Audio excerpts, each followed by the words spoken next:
It's a Friday morning, September 16th, 1994. A small private school in Ruwa, Zimbabwe, a rural town about 20 kilometers southeast of Harare, the capital. It's mid-morning break, around 10:15 a.m. The teachers are all inside in a staff meeting.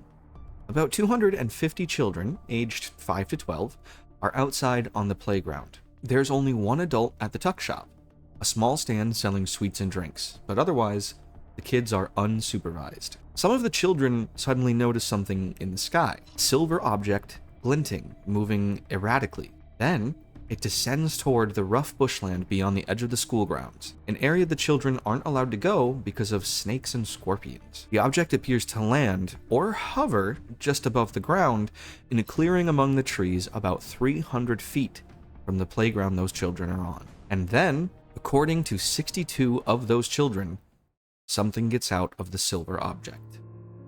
About the same size as the children, 3 to 4 feet tall. Black suit, tight-fitting, large eyes. Enormous, dark, almond-shaped eyes. It moves strangely, and some of the children say it communicates with them, not with words, with thoughts. Images pushed directly into their minds. A message about the earth. A warning. The children run screaming back toward the school. They burst into the staff meeting in such a coordinated panic that one teacher later said, even if they'd staged it, the children could not have run together like that. 30 years later, many of those children, now adults in their 30s and 40s, still tell the same story. They've never changed a detail. Welcome to Under Observation. I'm Devin. We've covered the Nimitz Tic Tac, the foundational modern case built on military sensor data. We've covered Rendlesham Forest, a messier case with physical evidence and contested testimony. Today, we're doing something much different. No radar, no infrared footage, no military hardware, just 62 children, their drawings, their words, and a Harvard psychiatrist who believed them. This is the Ariel School encounter, and it might be the hardest case in UAP history to simply explain away. Before we get into what happened on September 16th, I need to set two pieces of context. The first is about Zimbabwe in 1994. The second is about what was happening in the skies over southern Africa in the days just before the incident. Ariel School was a small private primary school in Ruwa, a quiet, semi-rural town about 20 kilometers east of Harare. The school served a diverse student body, children from local Zimbabwean families, expatriate families, mixed cultural backgrounds. These were mostly middle to upper class families who could afford private education. The campus was surrounded by bushland, with open fields and rough scrub bordering the playground. This is not the isolated, disconnected, rural Africa that some retellings imply. Ruwa was close to Harare, a major city, the capital. The children had varying levels of access to television and media. Some were from affluent families with exposure to Western pop culture. Others were from more traditional backgrounds. The idea, sometimes repeated in UFO literature, that these children had zero concept of aliens or spaceships is probably overstated. But it's also true that UFOs were not a significant part of Zimbabwean popular culture the way that they were in, say, the United States. And I think that's important because one of the skeptical arguments is that the children were primed by media exposure, that somehow they'd seen alien imagery on TV or heard about the UFO sightings from days earlier, and suddenly their imaginations did the rest. It's a fair point to raise, but it cuts both ways. If the children had enough media exposure to know what aliens were supposed to look like, then the details that don't match typical Hollywood aliens become much more significant. Several children described beings with long black hair. That is not a standard gray alien. Some described the movement as strange and gliding, not the typical walking you'd see in a movie. The deviations from the pop culture template are actually evidence of authenticity. Now, the second piece of context.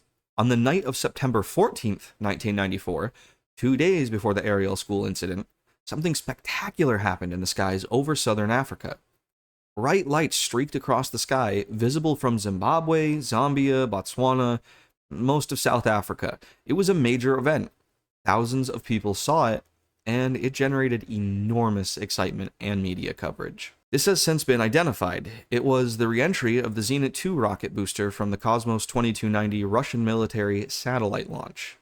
The booster broke up as it entered the atmosphere, creating a dramatic light show, burning streaks moving silently across the sky. Ugh, I would love to see that. Cynthia Hind, Zimbabwe's foremost UFO researcher and editor of the journal UFO of News, documented numerous UFO reports from across the region in the days following this re-entry. The entire area was, for a lack of a better term, in a state of UFO fever. That context is important because the pro-UFO retellings often minimize the event, and the skeptical accounts emphasize really heavily on it. The Zenit rocket re-entry created a total wave of UFO excitement across southern Africa. I mean, people were talking about it. The media was covering it. Children at school may well have heard about it.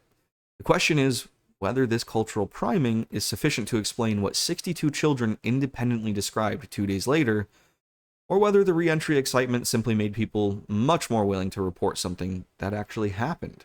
Both interpretations can be valid.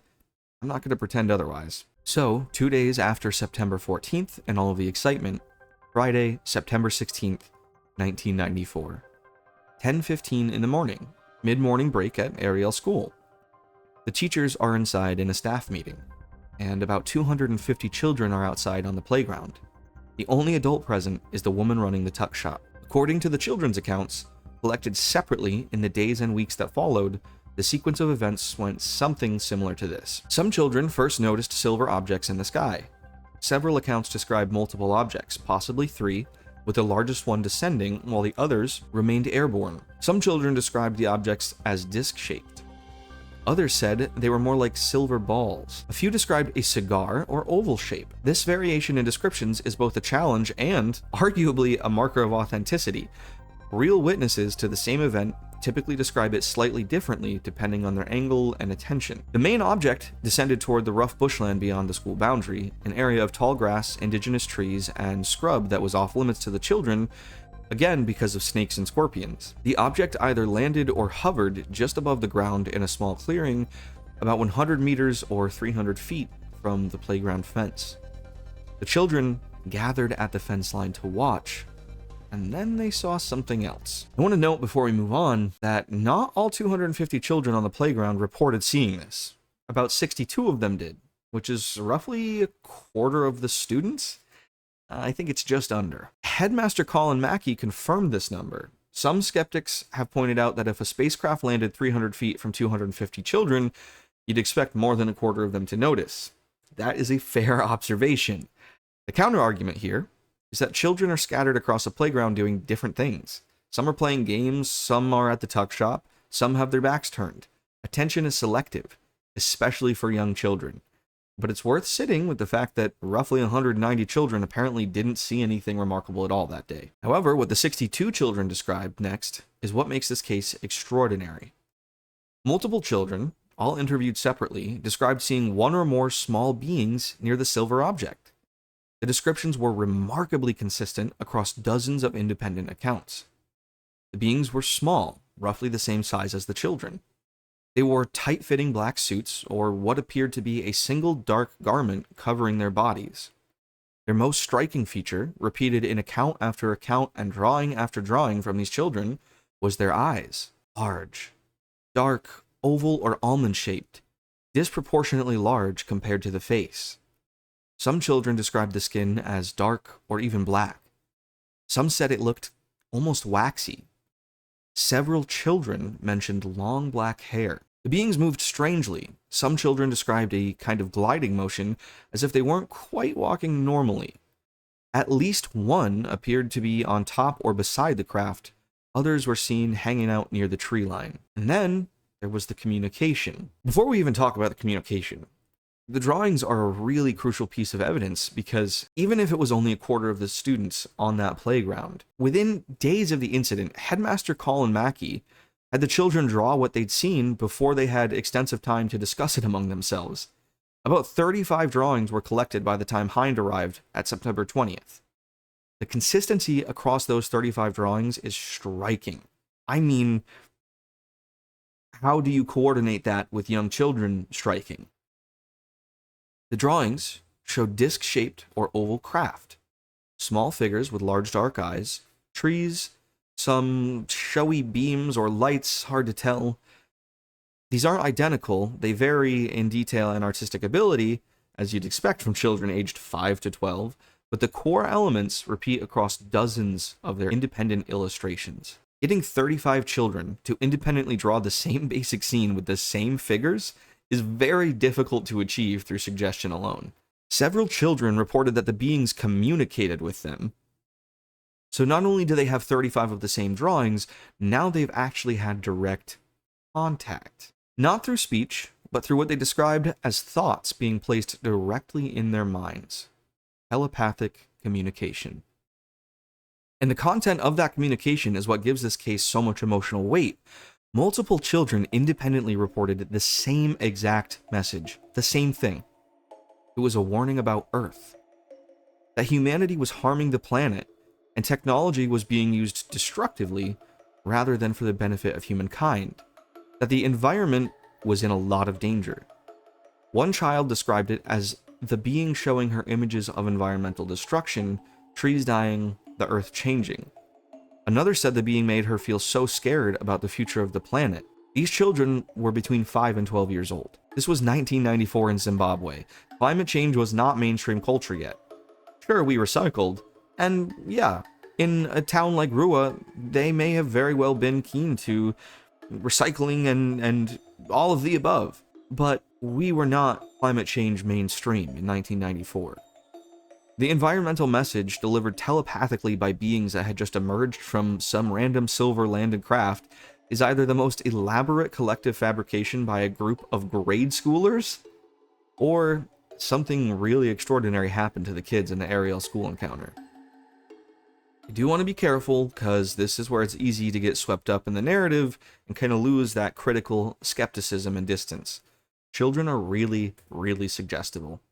They are very hard to organize, but very easy to influence. The environmental message could have been influenced by adult questioning. Cynthia Hind was known to be environmentally conscious, and John Mack, who arrived later, had very strong views about humanity's relationship with the Earth. The Skeptical Inquirer did point out as well that Mack's interview footage has only ever been shown publicly as short, edited clips, with the most compelling telepathy claims being the selected highlights.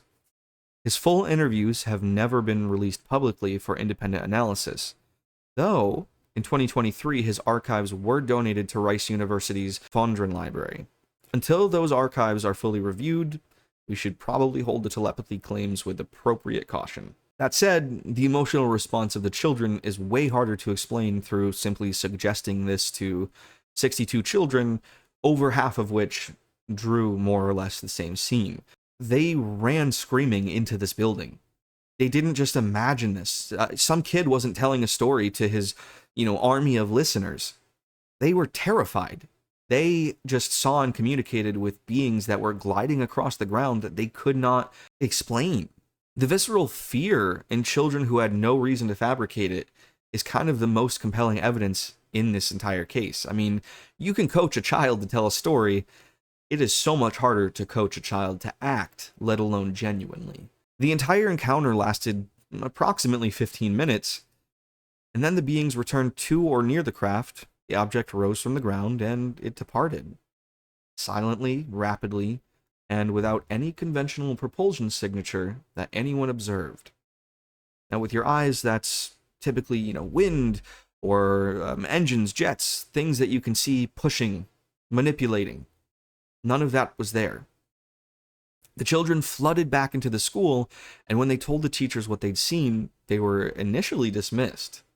It wasn't until parents started calling the school the next day, alarmed by their children's behavior at home, that the faculty began to take this seriously. News of the Ariel School incident spread pretty quickly. It was reported on ZBC Radio, Zimbabwe Broadcasting Corporation, which is how two key investigators first learned about it. The first to respond was Tim Leach, the BBC's correspondent in Zimbabwe. Leach was a veteran journalist, a war correspondent who had covered conflicts across all of Africa.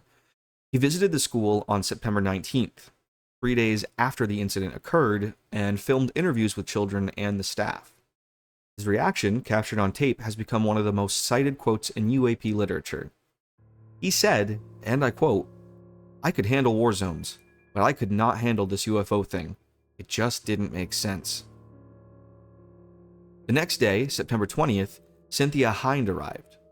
Hind was arguably the most respected UFO researcher in Africa. She edited UFO Afrin News and had investigated cases across the continent for decades. Before her visit, she had called headmaster Colin Mackey and asked him to have the children draw pictures of what they'd seen. Crucially, before they had extensive time to discuss it among themselves and converge on a shared narrative for the event. By the time Hind had arrived, Mackey had collected approximately those 35 drawings. Hind interviewed the children individually and in small groups. She collected the children's testimony. She cataloged the drawings and cross-referenced accounts for consistency. She was incredibly systematic in the way she interviewed them. Her conclusion was that the children were telling the truth about an experience they genuinely had. The timeline of her investigation is relatively important. Tim Leach was there on day 3, Hind was there on day 4. They were pretty quick to get there, relatively. Both conducted interviews within a week of the event when memories were still fresh and before extensive media contamination could really take hold of the events in the kids' minds. This is much faster investigative response than most UAP cases will ever get, let alone other types of cases. And that significantly strengthens the evidence for me because people were eager to understand what had just happened at this school. And Mackey's own assessment is worth noting. When Mack later asked him if it was possible that one imaginative child had started a story that spread to the others, like I mentioned earlier, one kid with the army of listeners, Mackey said, "I don't believe that. I honestly believe they saw something, but for me to actually draw a conclusion as to what it is, I don't think I could do that at this point in time." That's a measured, honest response from an educator. He's not claiming aliens, but he's listening to those students. He's thinking about what they're saying. Then, a couple months later, in November 1994, approximately 2 months after the incident, the biggest name in the investigation arrived: Dr. John Edward Mack. Mack was not some fringe figure. He was a full professor of psychiatry at Harvard Medical School, and he'd held that position since 1972. He was the head of the Department of Psychiatry at Cambridge Hospital. He'd won the Pulitzer Prize in 1977 for his biography of T.E. Lawrence. He was, by every standard, one of the most credentialed psychiatrists in the entire United States. In the early 1990s, Mack had begun studying people who reported alien abduction experiences. His approach was incredibly clinical. He interviewed them as a psychiatrist, assessed their mental health, and when he found no evidence of psychosis, delusion, or fabrication, he took their accounts seriously. This did not go over well at Harvard. Mack traveled to Zimbabwe with this research assistant, Dominique Kalamanopoulos. Over 2 days, they interviewed approximately 12 of the child witnesses individually on film. Mack also met with the headmaster, the teachers, and attended a class discussion about the incident. He assessed the children's psychological state. His conclusion was unambiguous. It was very straightforward for him. Mack's quote directly, "The children we talked with clearly were talking about a phenomenon that occurred in physical reality." Let me say that again. Okay, and I'm really think about this. The leading psychiatrist in the United States assesses these children and then says, "The children we talked with clearly were talking about a phenomenon that occurred in physical reality." A Pulitzer Prize-winning Harvard psychiatrist concluding that something physically real happened to all of those children. It wasn't a hallucination. It wasn't some kid making up a story that he somehow spread to the masses. It was real. I do need to address a legitimate criticism of Mack's involvement because intellectual honesty and the skepticism that we try to hold on this podcast absolutely demands it. Mack arrived 2 months after the incident, not days like Leach and Hind. By November, the children had been interviewed multiple times by journalists and researchers. They'd told their stories to parents, teachers, friends. They'd seen media coverage. 2 months is definitely enough time for accounts to crystallize and for social reinforcement to shape their memories. Additionally, Mack's full interview has never been released publicly. What we've seen are, again, short edited clips, the most powerful moments. The Skeptical Inquirer that I mentioned earlier has argued persuasively that without access to the complete unedited interviews, we can't fully assess Mack's methodology or whether his questioning may have been a little bit leading. In 2023, Mack's archives were donated to Rice University's Fondren Library, which may eventually provide scholars with the access needed for that independent review. Now that is a development that I'm personally watching and very much hoping for. And there's also one more thing. The skeptical critique of Mack isn't that he was studying a disreputable subject, it's that his research methods lacked absolute transparency. Harvard's investigation of Mack, the first time in the university's history that a tenured professor was ever subjected to a confidential peer review like this, was about methodology, not subject matter. The committee found methodological concerns, but Dean Tosteson took no formal action. Mack remained on faculty until his death. Mack's death is also part of this story, whether or not we want it to be. On September 27th, 2004, 10 whole years after the Ariel School incident, John Mack was struck and killed by a drunk driver while walking home from a symposium on T.E. Lawrence in London. He was 74 years old. He never stopped believing the children, and his death meant that the Ariel School case lost its most prominent advocate before the modern UAP conversation ever even began. The footage he recorded just sits in an archive. His conclusions remain some of the strongest professional assessments of any UAP case ever. And the man himself who argued for all of those children is gone. That's important. We weren't talking about this back then. By 2004, we were just barely about to see the Nimitz case. That's a critical piece of this, because I don't think that the Ariel School case gets talked about enough. Not enough people remember it or attempt to advocate for it. So at this point, I've attempted to deliver this case strengths in a thorough enough hearing. Now, as always on this podcast, let me lay out the skeptical position with equal rigor, because as always, the science of this entire phenomena deserves it. The strongest skeptical argument centers on the sequence of events leading up to September 16th. Again, 2 days earlier, the Zenit 2 rocket reentry created a spectacular light show across southern Africa. Media coverage was extensive. UFO excitement was admittedly high. The children at Ariel School may well have heard about it, from parents, from radio, from each other on the playground. Perhaps this is why only a quarter of them saw it. And this priming effect was very real. The concept of things in the sky was already in the cultural air, whether subconscious or not. Then, on the morning of September 16th, again, 250 unsupervised children are outside during a break. Some children notice something in the distance. One child says it's a UFO. Others look. Social contagion takes hold. Story builds, and details are added. By the time children run inside, 62 of them believe they've seen something extraordinary. By the time adults start asking them to draw pictures and tell their stories, the narrative's already solidified in those children's minds. This is the mass hysteria or mass psychogenic illness hypothesis. And in a general sense, it's really not unreasonable. Mass psychogenic episodes in schools are well documented, particularly in African contexts. The Malawi Medical Journal has published on exactly this phenomenon. There are a couple problems with the mass hysteria explanation. Typical mass psychogenic illness in school involves physical symptoms: fainting, convulsions, itching, hyperventilation. These symptoms spread rapidly and resolve once authorities intervene. The Ariel School incident involved none of those symptoms. No children fainted, no one convulsed. What they reported was a shared observation. They saw something, described it, and drew it consistently. That's a fundamentally different psychological phenomenon from classic mass hysteria. Then there's the Dallyn confession. In the 2023 Netflix documentary Encounters, which many of you have likely seen, a former Ariel School student named Dallyn claimed that he had started the whole thing. According to his account, he pointed at a shiny rock in the distance and told classmates it was a UFO. The story spiraled from there, growing through social contagion into a mass sighting that took on an entire life of its own. This is a pretty significant claim, but Dallyn's confession has a major credibility problem. In 2008, filmmaker Randall Nickerson interviewed Dallyn on camera for the documentary Ariel Phenomenon. In that interview, Dallyn described himself as witness to an event that I cannot fully explain. Those are his direct words on camera 14 years before his Netflix confession. So, either Dallyn lied in 2008 when he said he witnessed something, or he lied in 2023 when he said he made the whole thing up. Both statements cannot be true.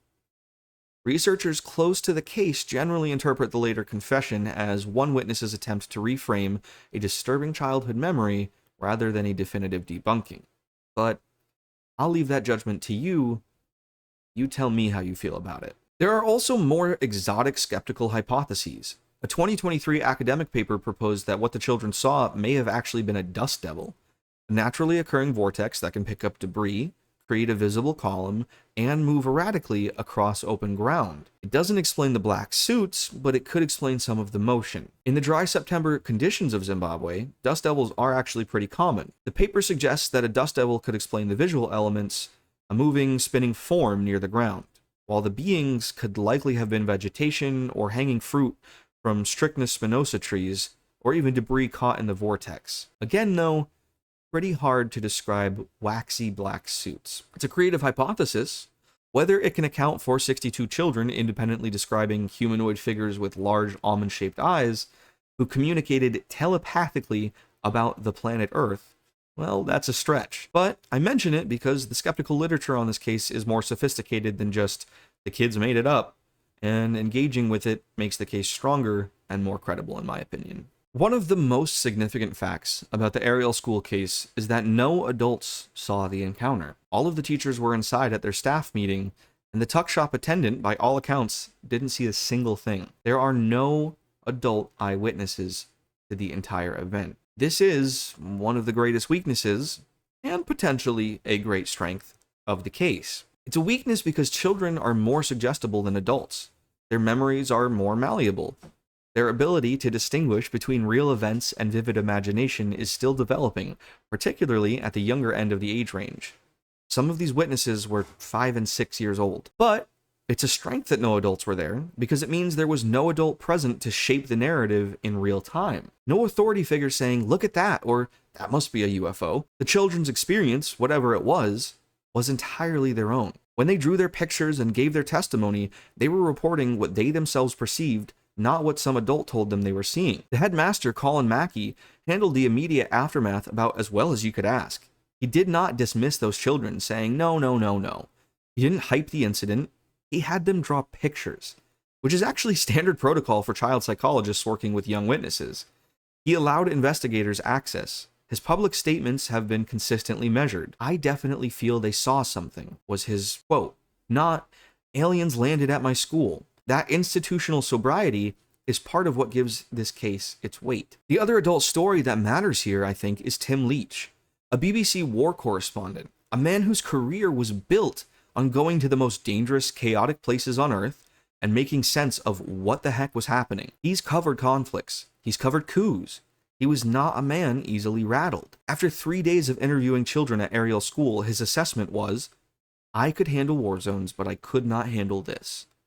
That quote tells you more about the quality of what those children communicated than any analysis I could ever offer. So, now, nearly 30 years later, in 2022, filmmaker Randall Nickerson released Ariel Phenomenon, a documentary 15 years in the making that tracks down the children of the Ariel School encounter, now adults in their 30s and 40s, scattered all across the world. Nickerson had been given access to John Mack's original video interviews after Mack's family approached him in 2007, and he made 3 different trips to Zimbabwe over the course of that project. What the documentary reveals is that the witnesses haven't changed their stories one bit. Not the core accounts. They've grown up, started careers, started families, moved to different countries. And when you sit them down and ask what happened on September 16th, 1994 in Ruwa, Zimbabwe, they tell you the same thing they told Cynthia Hind 4 days after the event. Emily Trim, one of the most prominent witnesses, has spoken publicly about the encounter multiple times. She describes the experience as one of the most vivid and impactful moments of her life. She's super consistent in that story. She doesn't embellish, she simply describes what she saw and felt 30 years later in the same terms she used as a child. The persistence of testimony across 3 decades is so meaningful, but it's unfortunately not conclusive on its own. People can sincerely believe false memories. I've had memories of visiting states I've never even been to. The memory wars in psychology have definitely taught us that. A vivid childhood experience reinforced by repeated retellings and media attention can become unshakable in memory, even if the original event was more ambiguous than the crystallized version in your mind. The Netflix documentary Encounters in 2023 also brought renewed attention to the case and introduced the Dallyn confession we discussed earlier. The documentary's handling of that case was really polarizing. Some felt it presented the event faithfully, others felt it introduced doubt that the evidence doesn't even really support. Regardless, it did put Ariel School encounter back in the public conversation at exactly the moment when UAPs were becoming mainstream. The timing there ensured that a new generation could finally encounter and analyze this case. Here's what I keep coming back to with the Ariel School encounter. This case doesn't have radar data, it doesn't have military sensors, it doesn't have an official memo or a classified tape recording. What it has is 62 children who are way too young to have an agenda, too numerous to coordinate a hoax, and too consistent in their accounts to be completely dismissed. I've laid out the skeptical explanations: mass hysteria, cultural priming from the Zenit rocket, the Dallyn confession, dust devils. I've told you where each one falls short: the lack of physical symptoms that define mass hysteria, the deviations from pop culture alien imagery that would have been on the media they were consuming, Dallyn's contradictory earlier testimony, the sheer difficulty of explaining humanoid figures through simple weather phenomena. But I've also told you where the pro-case arguments have serious gaps. Mack arrived 2 months late. His full interviews have never been released for analysis. The children may have been primed by their media coverage. No adults witnessed the event. The telepathic environmental message could reflect investigator influence rather than actual alien communication. This is what honest inquiry looks like. It's uncomfortable. The evidence doesn't resolve neatly in either direction. As humans, we want to pack things into a box that makes sense. Yes or no, 0 or 1. That's how we work. And the temptation on both sides is to cherry pick the details that support your preferred conclusion, and you ignore the rest so that your box makes sense. There's a lot I can't tell you, but what I can tell you is this.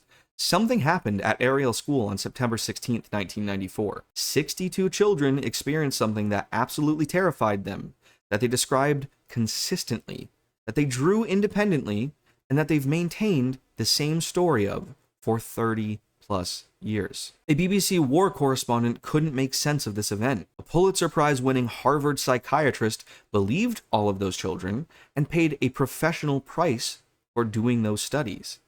The headmaster of the school itself, a cautious, measured educator, said he believed his students saw something. John Mack is gone. Cynthia Hind passed away in 2000. Tim Leach has described the experience as one of the most confounding of his entire career. The children who experienced the Ariel School encounter are adults now, and they remember it like the day it happened. Whatever happened in that field in Ruwa, whether it was a craft, a being, a trick of light and collective psychology, or something we don't yet have a framework to understand, it deserves to be taken seriously. Not because we assume to know what it was, not because we assume to know what it wasn't, but because 62 children told us it was real, and 30 years later, they still believe that.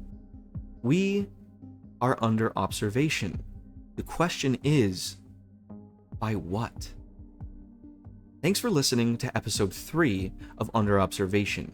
If this case hit you the way it hit me, please share it with someone. Next episode, we're going to the Pacific, and into the nuclear connection that we've mentioned multiple times, such as with Rendlesham Forest. The date, March 1967, Malmstrom Air Force Base, Montana. The night 10 nuclear missiles went offline while a glowing red object hovered over the launch facility. That's coming soon. Until then, keep looking up at the secrets in the sky.